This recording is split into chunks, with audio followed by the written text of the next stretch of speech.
Bienvenidos sean todos y todas a esta edición de las charlas EduMédica, un esfuerzo que hacemos dentro de la Dirección de Educación Clínica del Hospital Metropolitano, junto con Medicina Corporativa y hoy con el Departamento de Fisioterapia, donde vamos a tener a Tao Soto, que es fisioterapeuta clínico y empresarial del Hospital Metropolitano, con una actualización en el manejo de la patología de la columna, tanto en lumbalgia como en cervicalgia.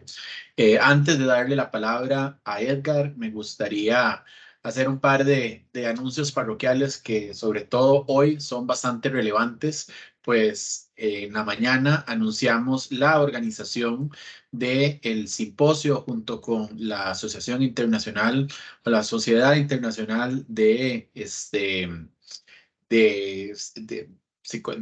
Esqueleto, el International Skeletal Society, y junto con la Asociación Costarricense de Radiología e Imágenes Médicas para la realización del evento Radiology Outreach Program Costa Rica 2024. Este va a ser un evento que se va a realizar el 1 y 2 de febrero del 2024 en el Hotel Holiday Inn San José, en el que vamos a tener un programa de 2 días de enseñanza teórico-práctica con especialistas de primera talla a nivel global, como son el doctor Michael Tuite de Estados Unidos, la doctora Eva Llopis de España, el doctor Alejandro Rolón, que si no saben es el médico de la selección argentina de fútbol, y el doctor Luis Cerezal de España, donde nos van a llevar por una serie de temas que pueden ver aquí en pantalla, donde el objetivo es por compartir esta actualización, pero además tener grupos de discusión liderados por estos ponentes en los que se van a discutir casos clínicos con el objetivo de poder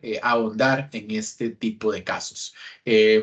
Este es un evento a nivel regional, van a tener espacio únicamente 100 personas y de aquí al 1 de diciembre, si ustedes reservan ese espacio, pues van a tener un precio descontado de $125 por la participación por esos días. Este es un evento que tenemos también con Magna Médica y con el Hospital Metropolitano y que indudablemente pues les va a dar la comodidad de hacerlo aquí en el país, pero con No ponentes de estamos talla difíciles. mundial. Entonces, pues excelente. Por último, Ya voy, mi es amor. el penúltimo Puedo quedarme evento del jugando. día. Mi amor, me Y enojé un bueno, aquí momento, para, pero ya no. si pueden cerrar el micrófono. Pero es que Bueno. Hoy tenemos la penúltima charla. La última va a ser con el doctor Mauricio Saldarriaga, una actualización en emergencias médicas especializado en shock, el 5 de diciembre. Y con esto cerramos el programa académico del 2023. Ya para el 2024 tenemos una serie de charlas mensuales donde también lo que buscamos, y como pueden ver en pantalla, es hablar de temas que sean aplicables a ustedes, tanto en la parte de psicología, en la parte de nutrición, en la parte de fisioterapia y en otros abordajes que se ven en las consultas, no solo, digamos, de la medicina corporativa del Hospital Metropolitano, sino para diferentes prácticas. Entonces, si no han tenido la oportunidad de ver las charlas anteriores, les invitamos a que vean la página de YouTube nuestra de EduMédica del Hospital Metropolitano, donde pueden acceder a 18 videos, incluyendo las charlas de expertos, las actualizaciones que hacemos y otras capacitaciones que hemos hecho. Entonces, bueno, habiendo terminado esto, me gustaría darle la bienvenida a Edgar Picado, compañero del área de fisioterapia, está en Lindora y además es una de las voces que en EduMédica hemos buscado para poder generar diferentes tipos de videos. Así que Edgar, buenas noches y muchas gracias por preparar la ponencia de hoy. Bueno, buenas noches. Muchas gracias a Alejandro y a Médica por tomarme en cuenta pues, para compartir este ratito con todos ustedes. Eh, pues aquí feliz, contento de poder transmitir pues un poquito de información y conversar sobre lo importante del manejo de estas patologías, ¿verdad? Sí, no, buenísimo. Más bien, muchas gracias. Si puedes compartir pantalla, ya iniciamos. Para que sepan, la dinámica es gracias a su presentación y dejamos unos 10, 15 minutos para poder hacer preguntas o hacer comentarios acerca de la misma. Te confirmo en el momento que compartas pantalla cuando lo estamos viendo. Ok, listo.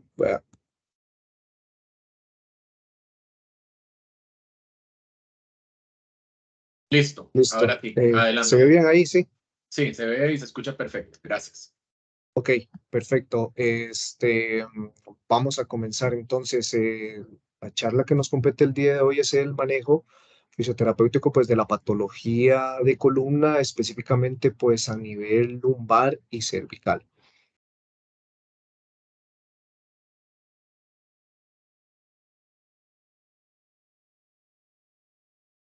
Dame un momento.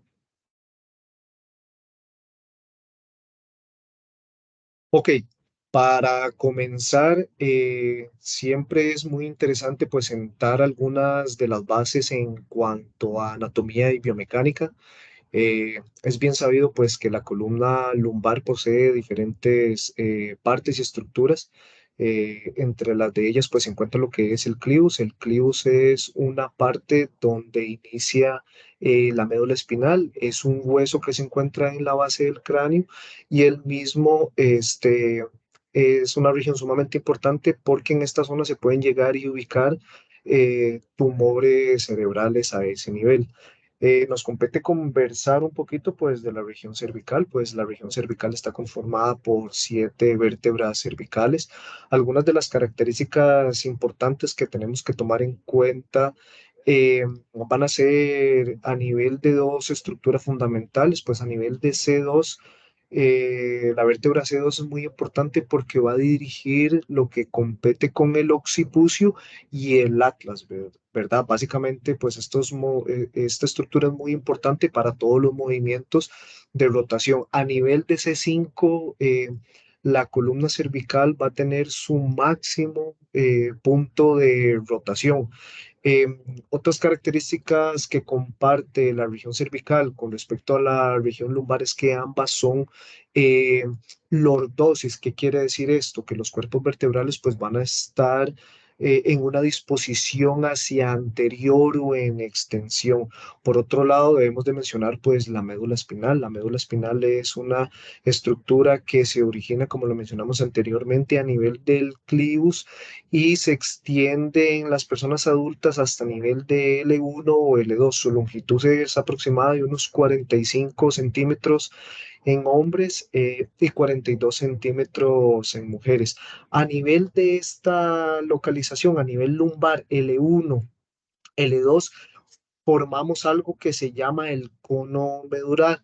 La siguiente disposición que tiene la médula espinal, pues lo llamaríamos lo que es la cola de caballo, ¿verdad? O la caudequina, que no es nada más y nada menos que algunos vestigios de esas ramas neuronales que se encuentran pues a nivel cefálico.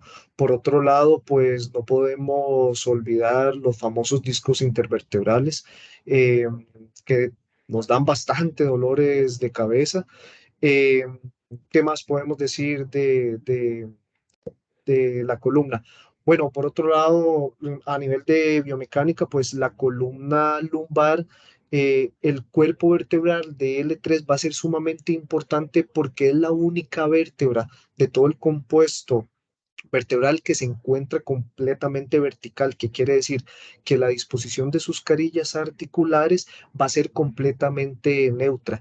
Y es aquí donde se centran o donde convergen pues todas las fuerzas musculares que vienen de caudal a cefálico y de cefálico a caudal. Por ende, siempre nos vamos a encontrar patología abajo o arriba de este nivel. Eh, por otro lado, a nivel lumbar, tenemos que la vértebra L5 pues va a ser la responsable del equilibrio de la pelvis. Esto en cuanto a procesos adaptativos que más adelante pues seguiremos explicando. Ok, eh, si traemos a los dos protagonistas, pues por un lado tenemos a la vértebra cervical y por otro lado tenemos a la vértebra lumbar. Desde ya, en primera instancia, partiendo desde la primera vista superior en un plano transversal, dividiendo el cuerpo, vemos una estructura que no vemos en la vértebra lumbar. Esa estructura se denomina como una agujero transverso. El agujero transverso tiene una característica fundamental, que por ahí van a pasar todas las arterias vertebrales que se dirigen a nivel cefálico, cuyo objetivo va a hacer la formación del famoso polígono de Willis, ¿verdad? Ahorita en esta pequeña charla no vamos a hablar de cefaleas congestivas, pero sí es una estructura muy importante pues que debemos mencionar. A nivel cervical, pues también vemos otra característica a nivel inferior en la apófisis espinosa. Las apófisis espinosas cervicales van a tener una bifurcación, que quiere decir que van a tener una división de esa parte posterior a nivel espinal. Por otro lado, tenemos que el cuerpo vertebral de estas vértebras cervicales va a ser muy pequeño, pues en relación a la vértebra lumbar. Aproximadamente el cuerpo cervical ronda entre los 3 milímetros. En la vista lateral que estamos viendo en la parte inferior y a la izquierda y abajo, pues vemos prácticamente que el cuerpo vertebral de la vértebra cervical es muy pequeño en comparación al lado lumbar. Eh, Hablando pues un poquito de la vértebra lumbar, pues tomamos de referencia que ya no vamos a tener agujeros transversos aquí, ya que en esta zona pues no tenemos ningún paquete vascular que haga referencia a la formación de algunos vasos sanguíneos en esta zona. Por otro lado, pues sí podemos ver em, que esta vértebra va a tener una disposición, viéndola de arriba a abajo, la partecita que está abajo, la disposición del agujero vertebral va a ser muy, muy pequeño en comparación a la disposición del agujero vertebral que tiene la vértebra cervical. Estamos hablando de que este diámetro medular aproximadamente ronda entre los 1 y 1,5 centímetros. De aquí que alguna alteración, pues en esta zona, pues va a repercutir en la sintomatología que vaya a representar, pues, nuestros pacientes en las lumbalgias y en las cervicalgias, ¿verdad? Bien, seguimos avanzando. Aquí entramos, pues, un poquito en materia. Cuando nosotros nos encontramos en columna, pues siempre lo que nos relatan los pacientes va a ser el dolor, ¿verdad? Pero en clínica nosotros no nos queda del todo claro de a dónde viene ese dolor o cuáles son las estructuras, pues, que están afectadas cuando el paciente viene con un cuadro de dolor, ya sea a nivel cervical o a nivel lumbar. Entonces, vamos a caracterizar 4 regiones que pueden ser la causa fundamental de que se presente dolor en estas zonas. Por un lado tenemos el dolor de tipo óseo. Ese es ese dolor que va a ser preciso, es ese dolor que va a ser localizado sobre la vértebra lesionada y cuya característica a nivel funcional va a radicar que va a aumentar en todos los movimientos que hagamos a nivel de esas zonas cervicales y lumbares. Por otro lado, tenemos el dolor de origen discal. Aquí tenemos como protagonista a el disco intervertebral. Este dolor se va a caracterizar por ser un dolor agudo. Este dolor aparece en la carga cuando sometemos a la presión o al peso cualquiera de estas dos zonas, ¿verdad? A nivel cervical va a aparecer cuando realizamos algún tipo de movimiento de flexión, de rotación, y a nivel lumbar se va a caracterizar porque este dolor va a aparecer tanto cuando está sentado como está de pie.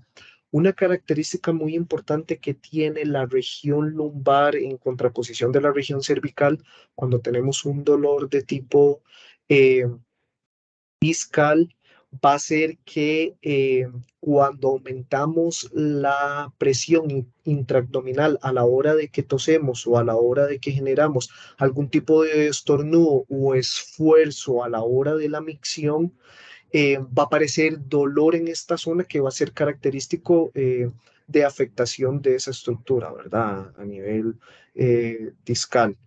Por otro lado, tenemos el dolor de origen ligamentoso o el dolor de origen ligamentario. Es un dolor que se va a caracterizar porque no es un dolor inmediato. Este dolor va a aparecer al final de las amplitudes articulares. Y una característica muy importante que tiene este dolor es ese dolor que nos refieren los pacientes, que es como quemante, como que arde, como que si fuera una brasa. Básicamente, pues ese es el dolor que estaría caracterizado a nivel ligamentoso. Por otro lado, a nivel de la columna tenemos otros ligamentos que forman partes pues muy importantes de esta zona, como son los ligamentos interespinales, que van a aparecer en movimientos de antepulsión, tanto a nivel cervical como a nivel lumbar. Y es aquí donde hago referencia, este tipo de dolor interespinal nos va a generar sensación como si fuera un dolor de origen radicular, ¿de acuerdo? Entonces, en algunas ocasiones esto es un diagnóstico diferencial que podría determinar si hay la presencia de lesión en la raíz del nervio o no. Por otro lado, tenemos también a nivel ligamentoso los ligamentos intertransversos. Estos van a ser dolores que aparecen cuando genero movimientos de lateroflexión, pero que van a ser de el mismo lado, perdón, que van a ser contralaterales. Si yo hago un movimiento de inclinación hacia la izquierda, ese dolor se va a ver reflejado a nivel transverso, pero a la derecha, ¿de acuerdo? Entonces, ahí también es un punto en el cual puedo orientar un poco mi diagnóstico para determinar cuál es la estructura que se encuentra lesionada. Y por último, pero no menos importante, también los dolores de las cápsulas articulares posteriores. Este dolor va a estar caracterizado también por la aparición en lateroflexión, pero del mismo lado, ¿de acuerdo? Entonces, esos son puntos muy importantes a tener en consideración cuando estoy tratando de hacer una topografía y determinar, pues, cuál es la estructura que se encuentra lesionada.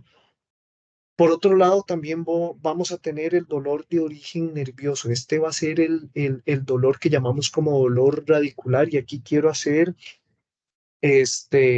muy preciso en dos puntos pues muy importantes. El primero es ese dolor que va a ser filiforme. El paciente tiene la capacidad de mostrarnos, de seguir el recorrido del trayecto nervioso y de la lesión que presenta en esa zona.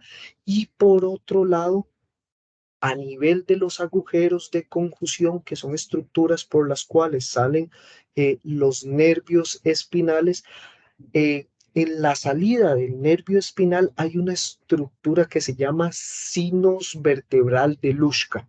Esta es una rama vegetativa, es una rama lateral que tiene alta probabilidades de irritarse cuando yo tengo un proceso tanto de cervicalgia como un proceso de lumbalgia, en donde esa vascularización eh, que tiene esa zona también va a ser característico de una lesión radicular, que en este caso vendría a determinar pues toda la diferenciación entre las diferentes características que tienen pues los diferentes dolores, ¿verdad? Eh, ¿Cómo vamos? ¿Voy muy lento? ¿Voy muy rápido? ¿Vamos bien? Así, Ale.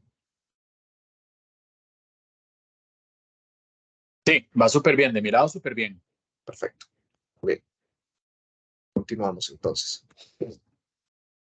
Muy bien, ya que hemos caracterizado, pues, de cuáles estructuras estamos hablando, cuál es la localización, pues, algunas características importantes que comparten una región con la otra, voy a referirme ahora, pues, a lo que es la cervicalgia. Ok, la cervicalgia viene del latín cervix, que significa cuello, y del latín algos, que significa dolor o malestar. Entonces, la cervicalgia no va a ser nada más y nada menos que esa molestia que puede ser de origen primaria o secundaria de todas las estructuras que tenemos en esta zona. Bueno, y no solo de las estructuras, también va a ser del funcionamiento de la movilidad que tenga esta zona que ya vamos a desarrollar y vamos a comentar pues un poquito qué significa todo esto de la funcionabilidad y la movilidad que en esta zona.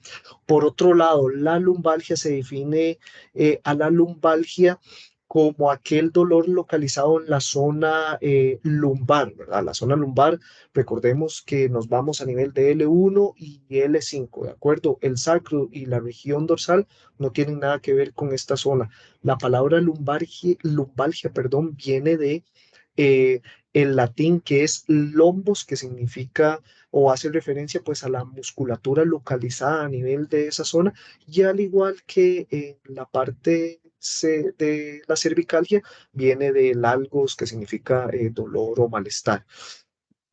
Ok, eh, realmente para hablar de lo que es etiología, causas, podríamos hacer pues un seminario que nos daría aquí 3 o 4 horas, ¿verdad? Entonces voy a tratar de ser lo más preciso y lo más contundente para entender qué es lo que pasa pues con estas articulaciones.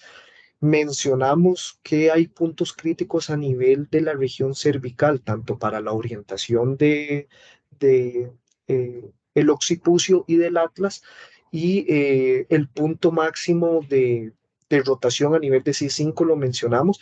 Por otro lado, también mencionamos a nivel de la parte lumbar que L3 es la única vértebra que se encuentra completamente neutra y que va a recibir las dos cargas. De líneas funcionales que van a venir tanto de caudal acefálico como de cefálico a caudal. Entonces, poniéndonos en contexto, hablamos de disfunciones. ¿Qué significa que una disfunción? Una disfunción es el mal funcionamiento, es la mala adaptación o es el proceso compensatorio que puede ocurrir en estas dos regiones debido a un trauma, debido a una sobrecarga, debido a un proceso degenerativo, debido a un espasmo protector, debido a un edema, debido a la irritación de la cápsula sinovial. Eh, También hablamos de zonas de hipermovilidad y hipomovilidad.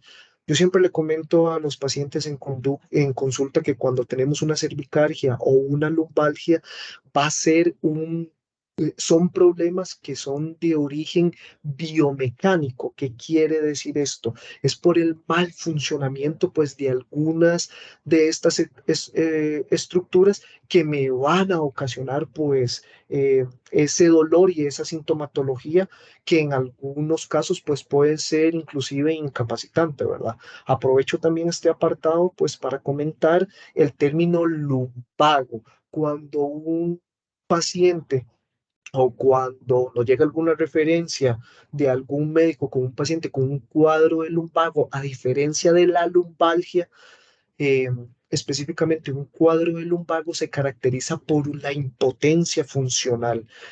Normalmente un cuadro de lumbalgia no me da esa impotencia funcional. ¿Qué quiere decir?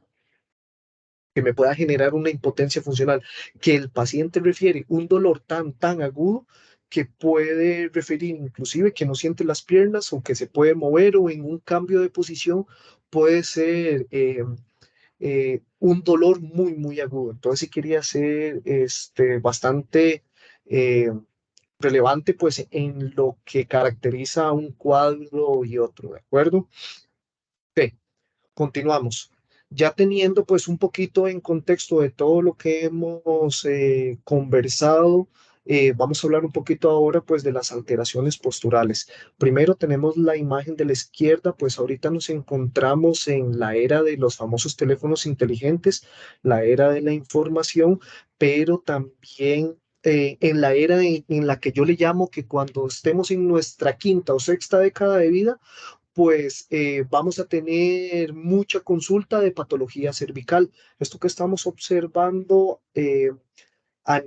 al lado izquierdo, pues es un síndrome, es una alteración postural que se llama TEXNEC. ¿Qué significa esto?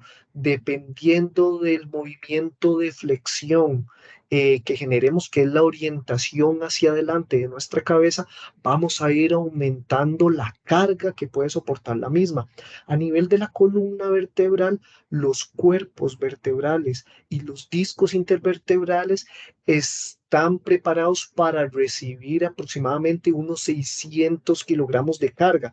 Esto no quiere decir que podamos levantar 600 kilogramos con la columna, ¿verdad? Sino que va a estar más bien caracterizado por la deformación que van a sufrir esos cuerpos, perdón, esos discos intervertebrales cuando generamos pues esa presión. Aproximadamente pues el encéfalo tiene un peso de unas 3 a 4 libras como máximo. A medida que vamos flexionando nuestro cuello, ese peso puede inclusive duplicarse o triplicarse, lo cual generaría adaptaciones, perdón, lo cual generaría compensaciones eh, que podrían evitar todas estas estructuras de las cuales hemos estado hablando a nivel cervical. Por otro lado, nosotros tenemos por acá una posición que para muchos puede ser una posición muy cómoda a la hora que se está realizando pues cualquier tipo de actividad frente al computador, hablando por teléfono, sentado en una silla, tomando tiempo libre en un snack, eh, pero realmente no nos damos cuenta de la magnitud. Lesiva que tienen pues estas posiciones. A la larga yo considero que son mecanismos de traumas a cuentagotas. ¿Qué quiere decir eso? Esto viene de lo que se menciona que una gota tiene la capacidad, una simple gota tiene la capacidad de romper la roca, ¿verdad? A final de cuentas, pero caracterizado en el tiempo. Entonces, definitivamente estas posiciones pues son algunas de las más comunes en cuanto a las alteraciones posturales que podemos ver a nivel de estas dos articulaciones, ¿verdad? En la imagen podemos ver que estamos caracterizando la curvatura en primera instancia de la región cervical, viéndolo de arriba a la derecha, la adaptación que tiene pues nuestra columna dorsal y la falta de comunicación adecuada entre los diferentes cuerpos intervertebrales a nivel lumbar que definitivamente pues no están transmitiendo esa carga de forma tan adecuada, ¿verdad? Tenemos también pues otros factores agravantes como lo es la rigidez de las manos, como son las lesiones compresivas, donde nosotros nos vamos a encontrar en consulta que todas estas alteraciones posturales también juegan un papel determinante en la aparición de la sintomatología. Y es ahí donde el paciente no se da cuenta que se está lesionando porque no ha recibido ningún trauma, porque no ha hecho ningún esfuerzo en el gimnasio, porque pudo llevar las bolsas del súper, llevaba 4 bolsas, las mamás que son super mamás que llevan las 4 bolsas del súper y después llevan a los hijos cargados. eh, Todo eso van a ser mecanismos, microtraumatismos frecuentes que pues yo lo llamo mecanismos a cuentagotas, ¿verdad? Que realmente no son tan significantes, pero si lo extendemos en el tiempo, pues van a sí o sí en algún momento generar eventos desencadenantes que puedan generar alteración a nivel de esta zona cervical y esta zona lumbar, ¿verdad? Nosotros a nivel de la parte hospitalaria y clínica, cuando tenemos que realizar algún tipo de manipulación, cuando tenemos que ayudarle a los pacientes en los traslados, en las descargas de peso, o inclusive nuestros compañeros médicos que se mantienen en una misma posición quizás durante muchísimo tiempo. Quizás en ese momento no dimensionamos pues la magnitud eh, del proceso traumático o el proceso lesivo que en consulta pues es muy difícil este, de identificar, ¿verdad? Ok. Por otro lado, aquí nosotros en el Hospital Metropolitano pues siempre tratamos de adaptar los tratamientos pues, que le brindamos a los pacientes de diferentes maneras, siempre teniendo una base, ¿verdad? Que a algunos le va a gustar la palabra que voy a utilizar, quizás a otros no. eh, pero yo considero que la palabra protocolo no está del todo mal utilizada, sino más bien que uno debe tener en cuenta cuál es la base y de esa forma determinar pues cuáles son las herramientas con las cuales uno cuenta y que mejor se adapten a los pacientes, ¿verdad? Porque las patologías son para muchos, pero los tratamientos no son para todos, ¿verdad? Entonces, partiendo desde ese punto a nivel de fisioterapia, pues siempre la evaluación, la anamnesis, la historia clínica del paciente, pues va a eh, determinar mucho pues el éxito del proceso de rehabilitación. A nivel de fisioterapia utilizamos pues agentes electroterapéuticos. A nivel de electroterapia pues tenemos las tres esferas, utilizamos agentes que comprenden energía eléctrica, energía electromagnética y también los campos electroestáticos, cuya finalidad va a ser dentro de los muchos efectos que tiene pues la electroterapia, de muchas de las modalidades que tiene la electroterapia, aquí me refiero a TENS, interferenciales, microcorriente, ultrasonido, eh, alto voltaje, oscilaciones profundas, magnetoterapia, etcétera, etcétera, etcétera, etcétera, cuya finalidad pues va a ser la normalización de los tejidos afectados mediante eh, los diferentes estímulos fisiológicos que vamos a encontrar con la electroterapia, ¿verdad? Normalización de las potenciales de membrana de acción, mejoramos la permeabilidad de la membrana, tenemos un efecto directo sobre la bomba sodio-potasio que pues juega un papel fundamental cuando tenemos pues un proceso lesivo, aumentamos en ciertos porcentajes el ATP mitocondrial, normalizamos pues la interacción que tienen las terminaciones nerviosas libres, etcétera, etcétera, etcétera.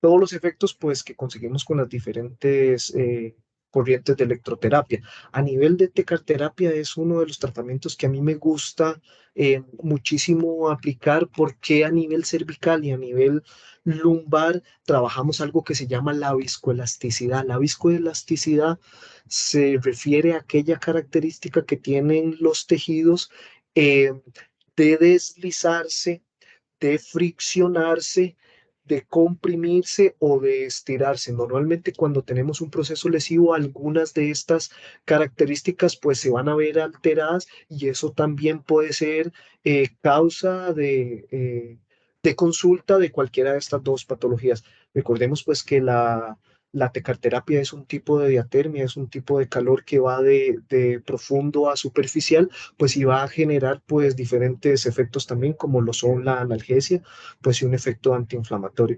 La cinesioterapia, pues nos enfrentamos a que van a ser todas aquellas técnicas de ejercicio que vayamos a utilizar en nuestros pacientes con un cuadro de cervicalgia y con un cuadro de lumbalgia, ¿verdad? A nivel de magnetoterapia, pues ya lo hemos mencionado, el tema de los campos de la energía electromagnética y los campos electromagnéticos, cuya finalidad va a ser generar algo que se llama la angiogénesis o la formación de nuevos capilares y sobre todo, la estimulación de la síntesis de colágeno, ¿verdad? Que al final estamos hablando también de que algunas de las causas o algunos de los dolores que podemos tener están relacionados con tejido fibroso, ¿verdad? Tejido, perdón, tejido eh, capsular, ¿ok?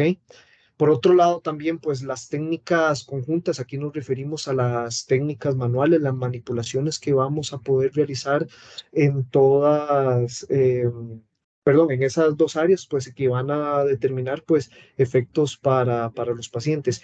Y core, ¿de acuerdo? Cuando nos referimos a core, nos referimos a todo lo que es el fortalecimiento del transverso abdominal, de lo que es los oblicuos, de lo que es el recto abdominal y sobre todo del diafragma. Antes no lo mencioné, pero eh, a nivel cervical, el plexo cervical va desde las vértebras C1 a C4 Y este plexo es sumamente importante porque me va a dar origen a un nervio que se llama el nervio frénico.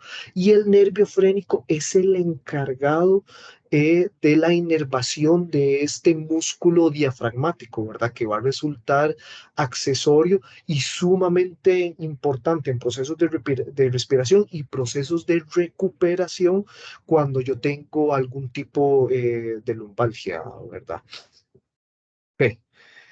Eh, Nos centramos en la parte de recomendaciones para hablar, pues un poquito de recomendaciones, pues no podemos quitar todo lo que tiene que ver con ergonomía, recordando que ergonomía es la ciencia que estudia la relación que existe entre el colaborador, su trabajo y el medio que lo rodea o la actividad que desarrolle, ¿verdad? Ahorita pues tuvimos un efecto pandemia que hizo estragos pues en todo lo que fue la ergonomía de las personas, sobre todo aquellos que no estaban acostumbrados pues al teletrabajo y a otras personas que pues sí estaban acostumbrados a realizar un trabajo desde cajas, perdón, desde la casa. Eh, Tenemos siempre que la postura va a jugar un papel fundamental en la aparición o no de las diferentes lesiones. En esta zona cervical o en esta zona lumbar. Tenemos en la imagen de arriba caracterizada por una X. El tex-neck, el posicionamiento que van a tener los hombros, la forma en la cual caminamos, el manejo de las cargas o los traslados de peso, ¿verdad? Y el posicionamiento pues frente al computador. Por otro lado, tenemos realmente cómo hay que llegar y utilizar o cómo hay que llegar y posicionarse para evitar lesiones en esta zona, ¿verdad? ¿Ok? Eh, Continuamos. Esta es una imagen que me gusta muchísimo, ya que mucha gente habla sobre lo que no se debe hacer, pero pocos nos dicen más bien qué es lo que tenemos que hacer. En algunas ocasiones, pues recurrimos a Google Harvard University, que en algunas ocasiones parece que sabe más que los profesionales, pero definitivamente se queda corto porque el trabajo que podemos realizar los profesionales, pues siempre va a ser adaptado a cada necesidad de cada paciente. Siempre el posicionamiento en una distancia de unos 45, 55 grados, el borde superior del monitor, pues que concuerde con el ángulo visual, la cabeza y el cuello siempre en una posición relajada, hombros tirados hacia atrás y no hacia adelante, la flexión de los codos a 90 grados para evitar eh, presiones a nivel del túnel carpal o irritación del músculo trapecio, el elevador de la escápula, que siempre son villanos cuando aparecen cervicalgias. Los soportes lumbares que también resultan una gran alternativa pues para trabajar la parte de las lumbalgias.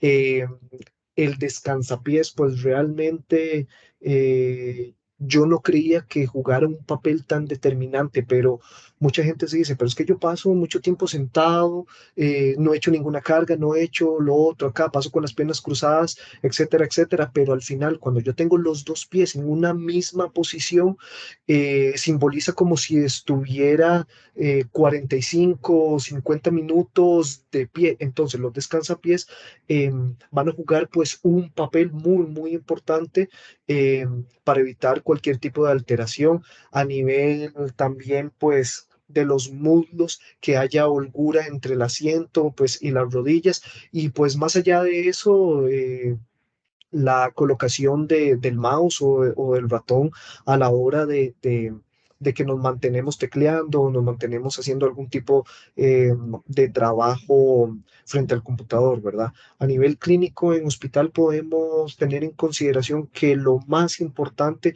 pues va a ser la ejecución correcta en cuanto a los traslados. Yo siempre hablo aquí con los compañeros y les menciono que cuando uno tiene que realizar algún tipo de traslado, cuando uno tiene que mantenerse en cierta posición o trabajar en un ángulo que realmente pues no es el más adecuado, siempre el apalancamiento con algún otro compañero, con alguna eh, ayuda biomecánica como le es un foam roller, una cuña o alguna instrumentación que me permita facilitar la ejecución de las diferentes técnicas a nivel de hospitalario, van a ser factores fundamentales a tomar en consideración y que pues van a evitar la aparición de algún proceso lesivo, ¿verdad? Ok, continuamos. Hablar de pausas activas siempre es sumamente importante. Yo siempre le recalco a los pacientes que una pausa activa no significa ir a descansar. La Organización Mundial de la Salud recomienda que, que cualquier colaborador debe realizar una pausa activa eh, de 5 a 10 minutos por cada 3 horas de trabajo. ¿Por qué? Porque la pausa activa me va a dar a mí un cambio de información en lo que yo estoy haciendo, disminuyendo la tensión laboral y sobre todo manteniendo el mismo nivel a, a estados metabólicos. ¿Qué significa eso? Porque hago hincapié en que no es ir a descansar, porque ir a descansar significa decirle a nuestro cuerpo, a nuestro sistema sensorial, que ya no vamos a realizar la actividad que estuvimos realizando por 2 o 3 horas. Por ende, una pausa activa es eso, es un periodo de pausa donde no bajamos los niveles metabólicos, sino más bien nos mantenemos a un nivel cambiando la información y adaptándonos a ese pequeño respiro que nos estamos dando en las diferentes eh, eh, labores que estemos realizando, ¿verdad? Ok, a continuación les comparto un poquito como qué hacer o qué significaría pues una pausa activa. Tenemos una imagen que nos caracteriza pues 12 movimientos que aplica para cualquier tipo de, de posición que realice. eh, Perdón, para cualquier tipo de labor que se realice a nivel tanto eh, eh, de trabajo de oficina o por cualquier otro colaborador de hospital o clínica, ¿verdad? Lo más importante acá va a ser que esa sensación no sea una sensación dolorosa. Si tengo algún cuadro de lumbalgia o un cuadro de cervicalgia, pues voy a adaptar los movimientos a que no me generen un dolor en una escala del 1 al 10 que no me supere un 5, ¿verdad? Si tenemos un cuadro de estos, vamos a tratar de buscar de que el dolor, si estamos en algún proceso de rehabilitación o estamos en algún proceso de aparición de la sintomatología, que el dolor sea eh, no mayor a 5 cuando realizamos cualquiera pues de estas posturas, ¿verdad? Que ya para ir finalizando, otras recomendaciones, pues ya hablamos del manejo de cargas, ya hablamos pues de los controles posturales, eh, no hemos hablado tanto de lo que es una adaptación y una compensación. Una adaptación en algunas ocasiones eh, tomamos en consideración que las adaptaciones son malas. Realmente, pues eso no es de esa forma. Las adaptaciones son posicionamientos que va teniendo nuestro cuerpo debido a las necesidades o al medio ambiente que nos rodea. ¿Qué significa eso? Las adaptaciones que pueda llegar y generar un asistente de quirófano va a ser la misma adaptación que va a generar, por ende, un anestesiólogo o que va a generar un fisioterapeuta o que va a generar un recepcionista. Entonces, a lo que quiero ir es que no tenemos que ver las adaptaciones pues con malos ojos, ¿verdad? Por otro lado, cuando yo tengo una compensación, he aquí donde están las letras pequeñas del contrato. Realmente pues una compensación sí va a ser esa adaptación inapropiada que va a tener el cuerpo y que eso es parte del trabajo en la reeducación del movimiento a nivel de fisioterapia, en donde vamos a tener que centrarnos para evitar la cronicidad en el mantenimiento del dolor a nivel lumbar o a nivel cervical, ¿verdad? Y por último, el entorno biopsicosocial que siempre va a jugar un factor determinante, pues ya sea en la recuperación o en la cronicidad de una lesión, pues en las tres esferas, ¿verdad? Tanto la esfera biológica como en la esfera psíquica y pues sobre todo en la esfera social, ¿verdad? Em, Les agradezco pues muchísimo por su tiempo, recordar siempre pues que el movimiento es vida y pues muchísimas gracias. Le cedo la palabra a Alejandro, no sé si tienen alguna duda, alguna consulta. Edgar, primero, muchísimas gracias. A mí me encanta la facilidad que usted tiene para poder explicar. Eh, Creo que este tema, digamos, muy bien por el abordaje que se le dio. Y sí, yo soy de los que se matriculó en la Universidad de Google Harvard, así que gracias por esas aclaraciones. No sé si aquí les gustaría hacer algún comentario, los aquí presentes. Si no, ahora yo hago un par de comentarios, pero me gustaría abrir la ventana a los demás. Alejandro, Sí, señor, don León de Meservil, qué gusto saludarlo. qué gusto escuchar tu conferencia. Me pareció muy bien hecha, muy bonita y de muy práctica. Así es que te felicito por la conferencia. Uno siempre como médico es más recetador de medicina. Entonces, además de la fisioterapia, cada día se utilizan más esos neuromoduladores tipo pregabalina y otros medicamentos de ese tipo. Cuando usted ve pacientes que están muy enfermos con cervicalgia, la recomendación de ustedes es que le pregunte a su doctor Edgar, o ustedes pueden recomendar algún tipo de medicamento si el paciente está con mucho compromiso, especialmente doloroso. Gracias. Eh, Qué interesante su pregunta, doctor León, muchísimas gracias. Yo siempre le comento a los pacientes, esa es la pregunta que siempre le realizan a uno de consulta, Edgar, ¿qué puedo llegar y tomarme? Yo siempre le digo a los pacientes que uno como fisioterapeuta no tiene preparación en farmacología.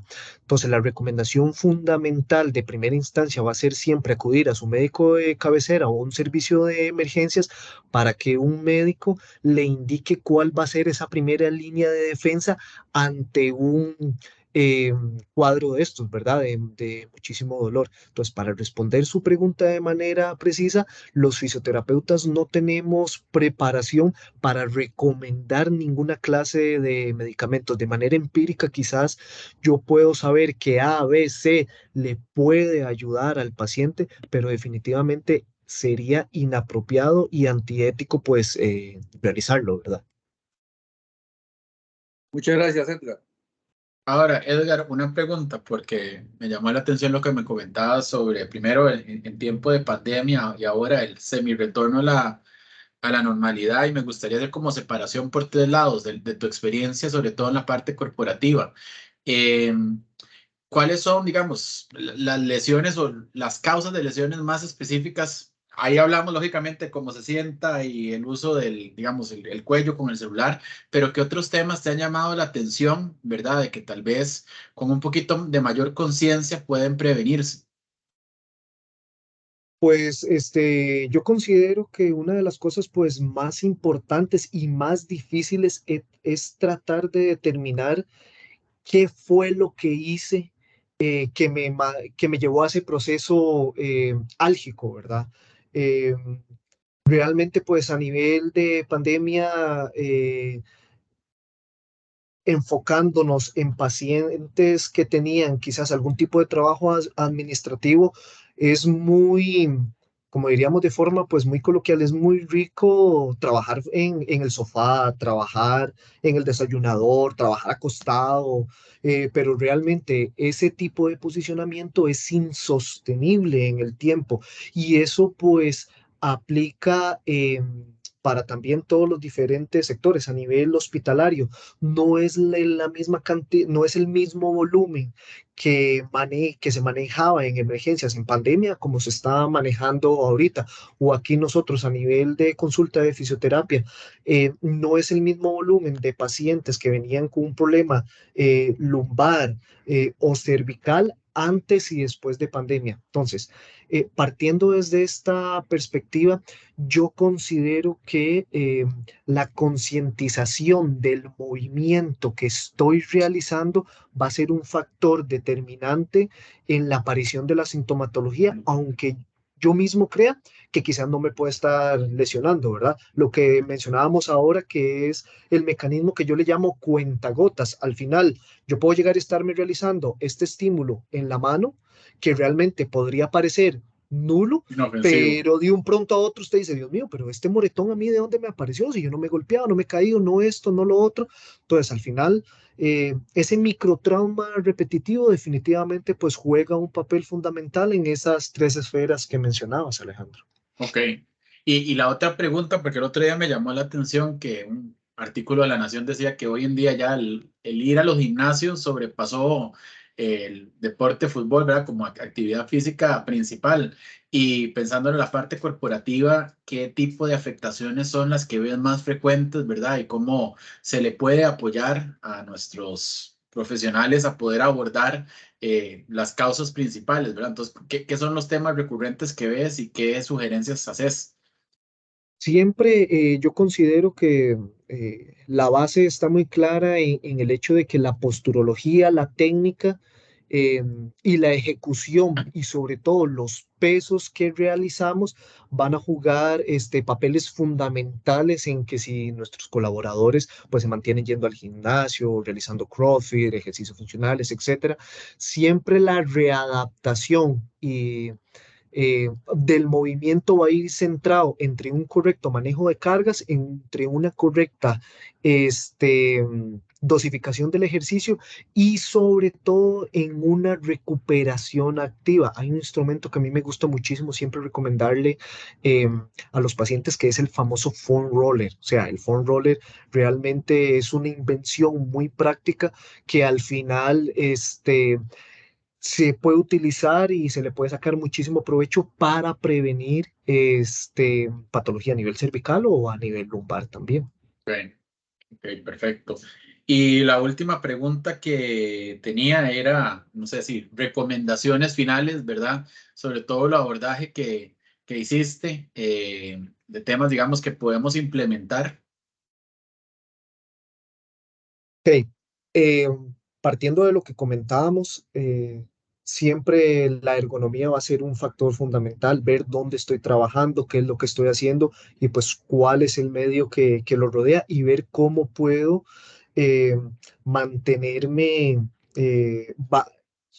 sin ningún riesgo mejor dicho, minimizando el riesgo de lesión, ¿verdad? Porque riesgo siempre Ujú. va a haber, pero ergonomía, pausas activas, realmente quien no ha sentido los beneficios de las pausas activas es porque no las ha realizado y pues siempre el trabajo interdisciplinario en lo que es médico, en lo que es fisioterapeuta, en lo que es la parte de psicología también, de lo que hablábamos de la esfera psicosocial y pues la buena dosificación de los ejercicios, ¿verdad? O las ejecuciones que esté realizando.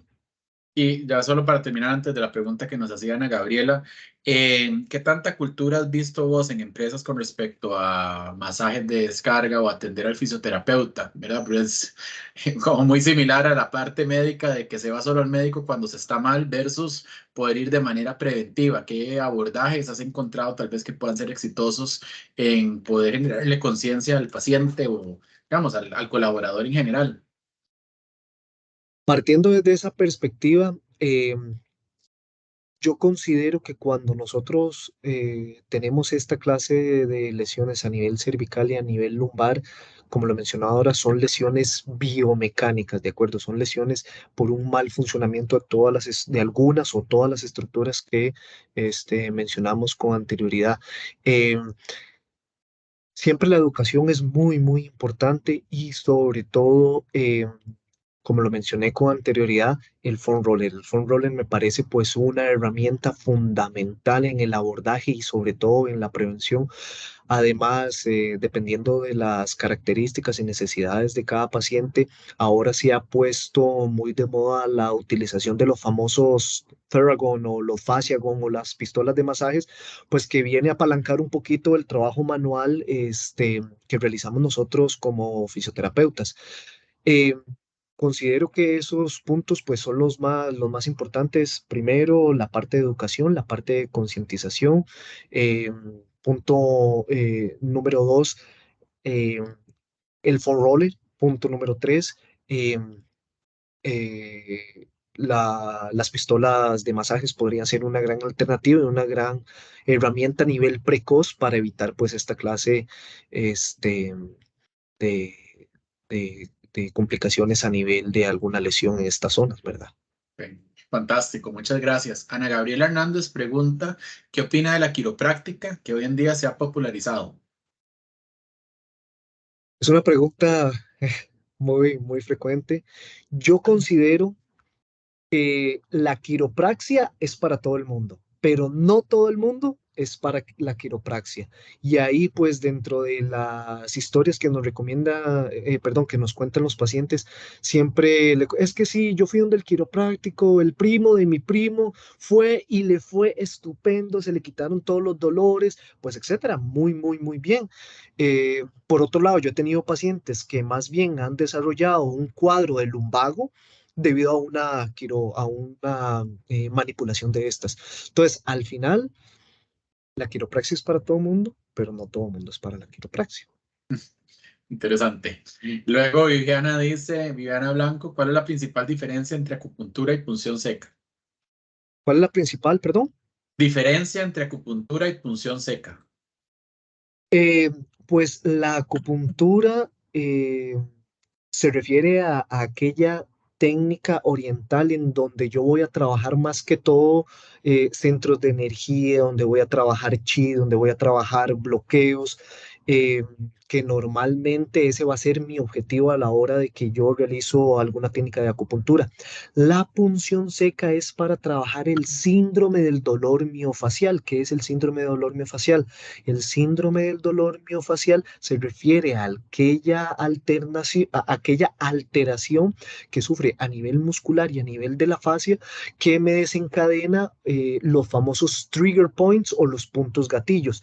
El objetivo con la punción seca va a ser liberar estas zonas álgicas o estas zonas dolorosas con el objetivo de generar un efecto fisiológico eh, y normalizar aquello que hablábamos ahora que lo provoca pues la tecarterapia, la viscoelasticidad de los tejidos, que los tejidos pues recuperen esa capacidad normal de estirarse, de contraerse, de presionarse o de friccionarse una sobre otra. Entonces, la diferencia radica en la implementación y sobre qué tejido va a funcionar una y otra. Buenísimo. Más bien, muchísimas gracias, Edgar Picado. No sé si hay alguna última pregunta. Dice Magali Rivera que muchísimas gracias. Gracias a todos ustedes. Aquí les estoy compartiendo el link de nuestra página de YouTube. La charla la vamos a subir ahorita y va a estar disponible antes de las 9 de la noche.